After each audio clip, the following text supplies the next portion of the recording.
नमस्कार दोस्तों, आज मैं आपको ज्येष्ठ महात्म्य के 7वें अध्याय की कथा सुनाने जा रही हूँ। प्रेम से बोलिए ज्येष्ठ मास की जय हो, विष्णु भगवान की जय हो। ऋषि कहने लगे कि हे स्कंद जी, आगे ज्येष्ठ मास का महात्म्य और भी कहिए, क्योंकि इसके सुनने मात्र से मनुष्य सब पापों से मुक्त हो जाता है।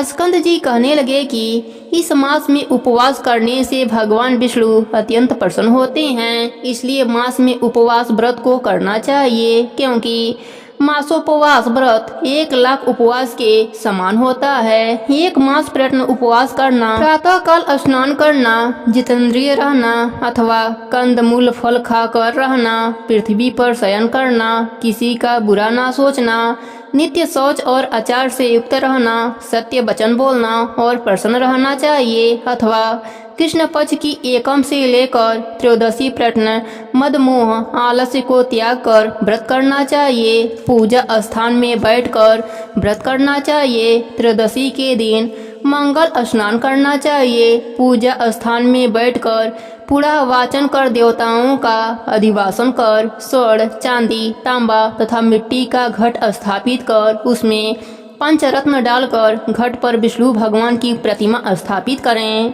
विष्णु भगवान की प्रतिमा शंख, चक्र और गदा से युक्त हो। सुवर्ण की प्रतिमा लक्ष्मी जी गरुड़ जी से युक्त हो। अपने गृह सूत्र के अनुसार प्रथम ब्रह्मा आदि मंडल देवता की स्थापना करें। 4 द्वार से शोभित पुष्पों का मंडप बनावें। केला के स्तंभ से युक्त करें और विविध प्रकार से तोरण से युक्त करके मंडप के मध्य भाग में भगवान विष्णु को स्थापित कर अनेक उपचारों से पकवान, पायस, खाड़ और दही मिला भात, ऋतु के पुष्प, नारियल, फल, धूप, दीप, तांबूल और अन्य सुगंधित वस्तुओं से भगवान का पूजन करें।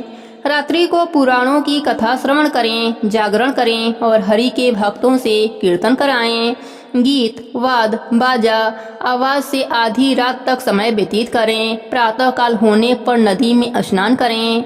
नित्य नियम करके ब्राह्मणों का अनुमोदन करके 5 ब्राह्मणों को ऋषित्व जनों का चरण करें और उनको वस्त्र तथा आभूषणों से पूजन करें। कुंड या वेदी में अग्नि स्थापित करें और विधि पूर्वक हवन करें और पुरुष सूक्त के मंत्रों से 16 आहुतियां देवें। शर्करा, घी, तिल, खीर की 108 आहुति की मंत्र से देवें। इसके पश्चात पूर्णाहुति हवन शेष हवन को समाप्त करें। ऋषियों को दक्षिणा देकर गौओं का दान करें। छाता, जूता का दान करें तथा 10 प्रकार के जो दान हैं वह भी देवें और अपने शक्ति के अनुसार ब्राह्मण भोजन करावें तथा दक्षिणा देकर प्रसन्न करें। 2 वस्त्रों से भूषित जो विष्णु की प्रतिमा है वह अपने गुरु को यह मंत्र पढ़कर देवें। मंत्र है, हे केशव भगवान, आप इस प्रतिमा को ग्रहण करें। देने और लेने वाले दोनों का उद्धारकर्ता केशव भगवान हैं। ऐसे केशव भगवान को नमस्कार है। यह मंत्र पढ़कर दशरथ सहित भगवान विष्णु की प्रतिमा कुटुंबी और श्रोतीय श्रेष्ठ ब्राह्मण को देकर व्रत का पारणा करें। जो मनुष्य जगती तल में इस दुर्लभ व्रत को करते हैं वे शोक और मोह से छूटकर अवश्य ही मनवांछित फल प्राप्त करते हैं। इस व्रत को 13 वर्ष प्रयत्न करके व्रत को संपूर्ण सिद्धि के लिए अति दुर्लभ उद्यापन करें। प्रथम सपत्नीक 13 ब्राह्मणों को निमंत्रित करके उनका वस्त्राभूषण से पूजन करें और 13 गौओं को दान करें जो कि वस्त्राभूषण और वस्त्रों से युक्त हों, बलवान और बहुत दूध देने वाली हों। गौओं के साथ यथाशक्ति दक्षिणा देकर ब्राह्मणों को भूषी दक्षिणा देवें।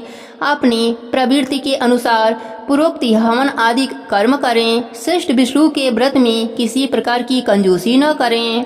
यथाशक्ति जो कुछ भी किया जाता है वह सब सफल हो जाता है और जो दंभिक अथवा सठ हैं उनका सब किया हुआ निष्फल चला जाता है। इसलिए सभी उपायों से अपने शक्ति के अनुसार श्री विष्णु का पूजन करना चाहिए। प्रेम से बोलिए ज्येष्ठ मास की जय हो, विष्णु भगवान की जय हो।